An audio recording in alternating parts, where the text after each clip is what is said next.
Okay, hello, welcome to the channel. My name is Victor, and I'm going to be your anchor for this series. Okay, so this is the CompTIA Security Plus Certification Exam Preparation Guide. So this is Module 9, Lesson 9. We've come a long way.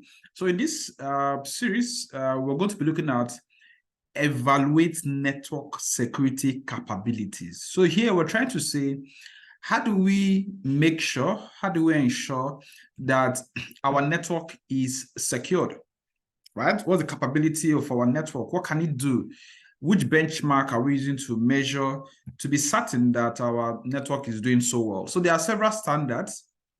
The very first one is the CIS, that is the Center for Internet Security. So it's a nonprofit organization that provides best practice guidelines and benchmark for securing IT systems.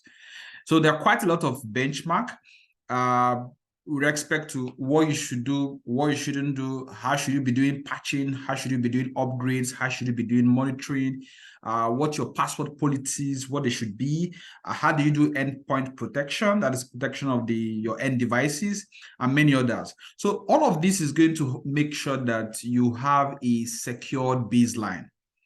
The second one is STIGs. So that's the Security Technical Implementation Guides, right? So this guide was developed by the Defense Information Systems Agency, the US, for securing information systems.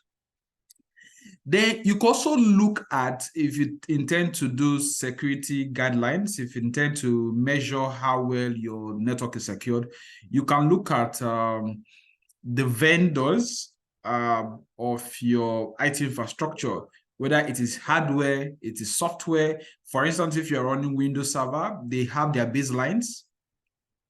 If you're on the cloud, they have their baselines. If you're running certain hardwares, they all have their baselines on how you should better secure your system. Okay, benchmarks and secure configuration. So we have configuration management. We have, they can help you manage, deploy, and also measure compliance with established secure baselines. So a few of them here is Puppet. There you have Chef, you have Ansible. These are very, very known standard. You have the explanation here and examples of what they can help you achieve. For instance, for Puppet, this is an open source configuration management tool that helps you to automate provisioning, configuration, and management of your IT infrastructure. So this is an example of how it can be done, especially for servers in the data center, so that we have consistency across all of the machines we have in data center. Because you see, for large-scale enterprise, even for development agencies, at times it's difficult for you to maintain configurations, maintain a kind of a continuous integration, a continuous development, and a continuous update of all the things you have. So some of these configuration management tools are going to help you achieve that.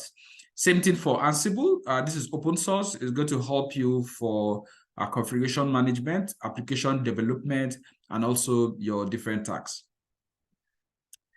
You also have security content automation protocol. So you have three of them here. You have OpenSCAP. The full meaning is Security Content Automation Protocol. You also have CAT. Then you have SCAP, Compliance Checker, right? So all of these they all have guidelines to help you manage whatever content you have within your infrastructure and make sure that you can easily manage them, you can easily update them.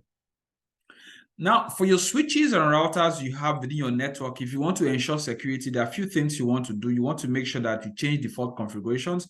And this is one thing that a lot of enterprise we always do. I mean, even for small businesses, one thing you could do once you get your appliances, once you get your switches, you get your routers, even at the software level, you want to make sure that you're not using anything default, because already that's a vulnerability. You want to disable unnecessary protocols, unnecessary ports, items they're not using. You want to make sure that all of those are disabled. Then you want to use secure management protocols. You want to implement ACLs, that's access control list, in the sense that for every access inbound or your ad bond, you want to make sure that you manage who is coming in, who is going in, what IP address are you allowing, what IP address are you disallowing. Then you want to also make sure that you enable login and monitoring. So there are several login, there are several monitoring solutions. I think we're going to see some of them later on in this course, because like I always say, if you have the best systems and you don't log all the events that are happening, or you don't monitor from time to time, you don't have a secure system. They also want to ensure port security. You want to use strong passwords. You want to physically secure your system. So that's where access control comes in. That's where camera comes in. That's where biometrics comes in. Because if you have the best of these IT systems and there is no physical security around them, then you don't have a secured system. Now, for server hardware and operating systems, what are some of the things you can do to improve your security?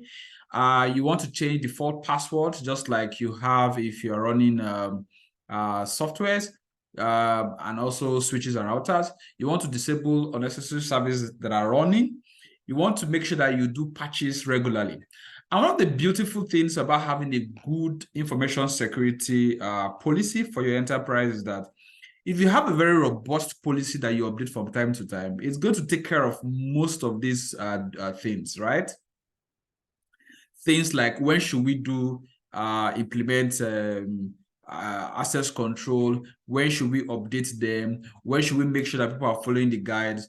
When should we ensure all of those kind of things? You should have most of these things in your information security policy. That's why I always say that the very first lowest hanging fruit when you want to implement security in an enterprise is to make sure that there is a book, there is a guideline, there is a policy on ground. Because whatever you do is going to be a fire brigade without you having a policy. Because your security posture or your policy, having one or not having one, or how good the one you have is, tells your security posture. So if your information security policy you don't have, then anything you're going to be doing is just going to be haphazard. But if you have a very good policy and you're updating it from time to time, within a year, within 2 years, you're going to have a very good security posture. So if you've been learning up to this point in time and you have questions, you can use the comment section, or you have objections, you have alternatives to views shared in the series, you can always use the comment section and so that we can interact. And don't forget to like this video. Also, don't forget to subscribe if you've not subscribed, and make sure you share this to as many that are interested in taking the Security Plus certification. Now, one other thing is wireless network installation consideration. So if you're going to do installation consideration, so what are those things you're going to be looking at? One of them is going to be, where are you going to place your access points? Now, imagine you have a very large building, let's say 1,000 meters, or let's say 500-600 meters, or let's say you have a building that stretches within 1 kilometer. Where you're going to be placing your access point matters a lot. So you're going to do some kind of site survey. So you don't just get to the shop or get to the distributor and you just buy the access point without checking out, okay, this particular access point or this particular router or this particular extender can go up to so meters.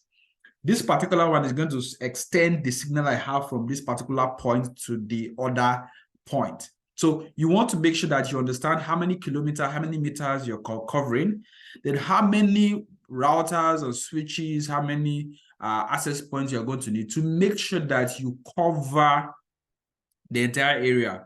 Because if you don't cover the entire area, it then means some people are going to have weak signals, right? And so, of course, some people having strong signals, some people having weak signals, and people not having very good reception. So it's a very important consideration to make where you are placing them, and you do some kind of heat, some kind of map to tell where you have, where you're going to need, where you need more people, they will need more bandwidth, and where a signal starts going low, then you need to add an extender there. Okay, so one other thing also to understand is that while you're trying to plan all of this, your security posture, what kind of encryption are you going to be using? So I did a table here. So this have an open encryption. Then you have web, which is a little bit older in 1997. You have WPS, you have WPA, you have WPA2, you have WPA3. I think they are still working on 4. So you want to make sure that you have a very robust, secured system. Are you going to be using captive portals? Or are you going to be using a hardware tool like a MikroTik router? Or are you going to be using a software-based captive portal? Are you going to be using a hardware-based captive portal? How are you going to be encrypting your password system for people to be able to access your network? So you should consider that and consider which of these encryption methods you're going to be using. Okay, so this is what we just explained. So it can be open, 2, 3, or any of those options. Now let's talk about NAC, network access control. So you need to also plan how you're going to authenticate people to be able to use your system, right? So NAC has to do with authenticating people to be able to use your network. And it's a security measure that verifies the identity of users or devices before granting them access to the network. Just like every router you're going to have, is going to have a way for you to be able to access it, right? Every network also should have that. So the point is that how do you want to implement that? Are you also going to be using agent or agentless? Agent will mean, would you need to install a software on each and every one of those systems, each one of those endpoints? Or is it going to be agentless? That's to say that it can run on the browser. So these are considerations you need to give, you need to take note of when you're trying to plan your security posture for the network. Now, before now, we've looked at benchmarks. Benchmarks are like standards, like guidelines. We see the one provided by CIS and others. Then we said if you are doing your installation, you need to consider quite a lot of things. You need to consider distance. You need to consider coverage. You need to consider placement. Then we talked about the different types of encryption. Then we talked about authentication methods and access control. Okay, so let's look at network security capabilities enhancement. So how do you enhance your network security? One of the things you want to do is to make sure that you have a very good access control. So it doesn't make sense to have a network that all you just need to do is to get some routers, get some switches, and allow people to just get in. So that doesn't make a whole lot of sense. How do you control traffic? How do you say, okay, Mr. A, Mr. B, you cannot do more than 50 megabytes per second. Mr. D, Mr. E, I think you need up to like 700 megabits per second, bytes per second. Mr. CE, I think you're just doing basically research, or you don't need so much of internet, or you just do emails. So you need to do a good planning of the requirements of your different users and grant them permission as such. That's what access control is. Or of course, you're also asking yourself, which pages would this person be able to use, or which pages would this person be able to access? So you do all of those in your access control. And of course, firewalls. You want to have firewalls rules. This will detect how inbound and outbound network traffic for specific IP addresses can be used. And you can decide to use, same thing with your screen subnet, you can decide to use open source firewall, or you can use premium firewall tools, or you can also go for hardware tools. Then let's look at intrusion detection systems. So there's intrusion detection systems that will detect when there's an anomaly. There's intrusion prevention systems. So this will just go ahead to also stop. So you also have what we call host-based intrusion detection system, or host-based intrusion prevention system. So these ones have to be installed on the systems. Even some anti-malware suits, like I think ESETs, have that feature. They have a HIDS. That is a host-based intrusion detection system. So in the suite, there's a place for it to be able to have that capacity to be able to protect that PC from intrusion. So if you are getting some scans, some suspicious scans and patterns coming from other systems to that particular system, it's going to prevent it. Some other examples are SNOT, Suricata, and OSEC. Then you need to understand how some of these IDS and IPS, how they work. So this IDS, IPS, intrusion detection system, intrusion prevention system. So some of them work by using signature. So for your exams, you should be able to differentiate between signature-based detection, anomaly-based based detection. And at times for signature-based detection, here we're looking at, we already have repository of what is good and what is bad. So when we see something that looks like what we have in our database, we flag it as, okay, this is I'm going to stop this, or I'm going to prevent this. For anomaly, it just goes by standard. Then for trend analysis, it's going to be looking at, oh, do I have a spike in traffic from this particular IP address? If that's the case, oh, I'm going to block that. Especially for things like distributed denial of service attacks. So most of the times, a trend analysis is going to work very well, because imagine a server or an IP or a website that doesn't experience more than, let's say, 1,000 requests per hour.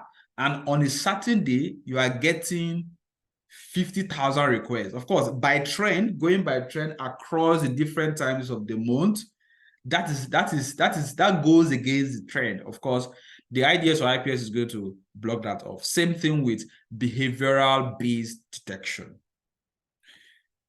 Okay, so web filtering. So web filtering can be done with quite a lot of firewall tools. Some routers can also do this. If you are using a very good router or a very good layer 3 switch, you can also perform this. Or you can go for a firewall. IPFire is, I think, an open source tool. You can do that. Like I said, most good routers are able to block or say, okay, we won't allow you to be able to access so and so URLs. Most of the times, most routers can be able to do that. Just go to the settings, go to the configurations, go to web filtering. You can be able to enter the specific URLs you don't want people to visit, or you can try to enforce some policies depending on the configuration that the router allows you to perform. So before now, we've looked at access control list, intrusion detection and prevention system. For example, also be able to differentiate between a prevention system and a detection system, right? We talked about the different methods through which they intend to perform that function. Then we just talked about web filtering. Most operating systems have a way to implement firewall for Linux, for Windows. And like I said, you can also use a software or you can use a hardware to implement firewall systems. Okay, that's all for Module 9. We've had a very nice ride talking about what are some of the things we need to do if we need to ensure that we have a very good secured network. Thank you very much. I'm going to be seeing you in lesson 10.